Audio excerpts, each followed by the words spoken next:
guys, this is Frank from Shot Shaver Golf. Got a decent day here at Richmond County Country Club up in New York. Dying to get outside, wanted to make a video for you guys today. And the video I'm going to do is how to shape your driver, okay? And it's a lot simpler than you guys would think.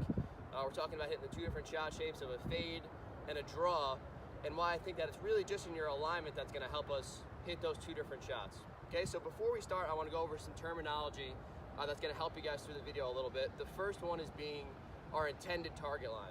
Okay, so our intended target line is this alignment stick I have here, and what that is this a straight line between our golf ball and the hole. Okay, it's going to be the straightest line on our hole right now. It's going to be what we're lining up to, and it's kind of going to be our guideline for the whole video and how to approach this correctly. Okay, so now what I want to do is only, like I stated prior, is just worry about our feet line and our shoulder line in order to shape the golf ball. Okay, so now let's start with the cut. So in order to hit a cut, what I'm going to want to do is open my shoulder and feet line in relation to my intended target. Okay, so now we see that this alignment stick is lining up straight down the pipe. In order to hit this cut shot, I'm going to have my feet line and my shoulder line open or left for a right-handed golfer of that intended target line. Okay, so what that's going to do is that's going to help me start the ball to the left of my target and kind of be the first checkpoint in regards to hitting this cut shot. Okay, so again, my feet are open, my shoulders are open, but the club face is going to stay square to that intended target line. Okay, so now the reason being is that in reality that's going to be open to our new target line. Okay, so in order to hit a cut shot, we need our club face to be open of our new target line. Okay, now so my feet are open now, right? They're aiming a little bit left. If I were to square this club face up, right, I'm going to hold it right in front of me. If that club face were square to my new target line, it would then be closed to the original target line. Okay, we want that to be square to the original target line. So again, I'm going to open up my feet, open up my shoulders, but keep this club face nice and square to that original target line.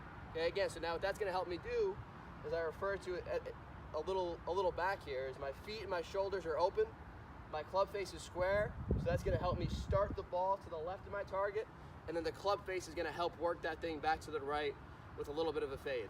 Okay, so now let's do the exact opposite with a draw. So now for a draw shot, I'm going to have my feet and my shoulders closed, or for a right-handed golfer, pointed to the right of my intended target line in order to start it in that direction. Okay, so again, so everything's in relation to my original target line, my intended target line. I'm going to close my feet and my shoulders off to make me aim a little bit out to the right here in order to start the ball to the right. But again, the same thing's going to go with that club face. So even though my feet and my shoulders are aiming right, my club face is going to still be square to my original target line. Okay, so that's going to be a square to my original target line and a little bit closed in relation to my new target line. Okay, so since my new target line is going out to the right, I want my club face to be a little bit closed in relation to that line in order to bring that ball back to the left. Okay, so again, my feet and shoulders are going to help me start this thing out to the right. I'm going to keep my club face nice and square to my original target line, swing right down it, and let that club face bring the ball back to the left. Okay, the real thing I want you guys to remember about this is that sometimes when people teach this, I have in the past, honestly, I've taught to kind of manipulate the club face before you swing in order to help ball flight. In reality, you really don't have to do a thing. If I open my feet and my shoulders up or close my feet and my shoulders up to start the ball where I want, all I got to do is keep that club face square to my original target line, and it'll draw and fade the way it's supposed to. All right, again, so I'm changing my feet line and my shoulder line. I'm going to keep that club face nice and square to the club fit and square to my original target line, whether I'm hitting a draw or a fade. All right, so my feet might be opening up, my feet might be closing. That club face is going to stay right where it's at in order for us to get the best ball flight possible. All right, I'm going to give you guys some examples of these two ball flights with a little pro tracer. Hopefully I can pull it off now.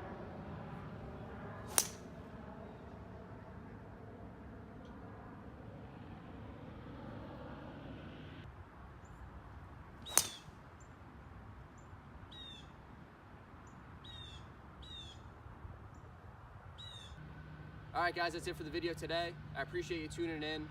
Please be on the lookout for more Shot Shaver Golf content here on YouTube. We're trying to get the channel growing for you guys. Really start shaving some shots off your game this winter. For you guys that are down south, we'll keep you going through this season. And for anybody else like me up in the north, we'll get you all geared up for spring, I promise. All right, again, I appreciate you guys tuning in. Hopefully you learned something about shaping the golf ball today, and we'll see you next time.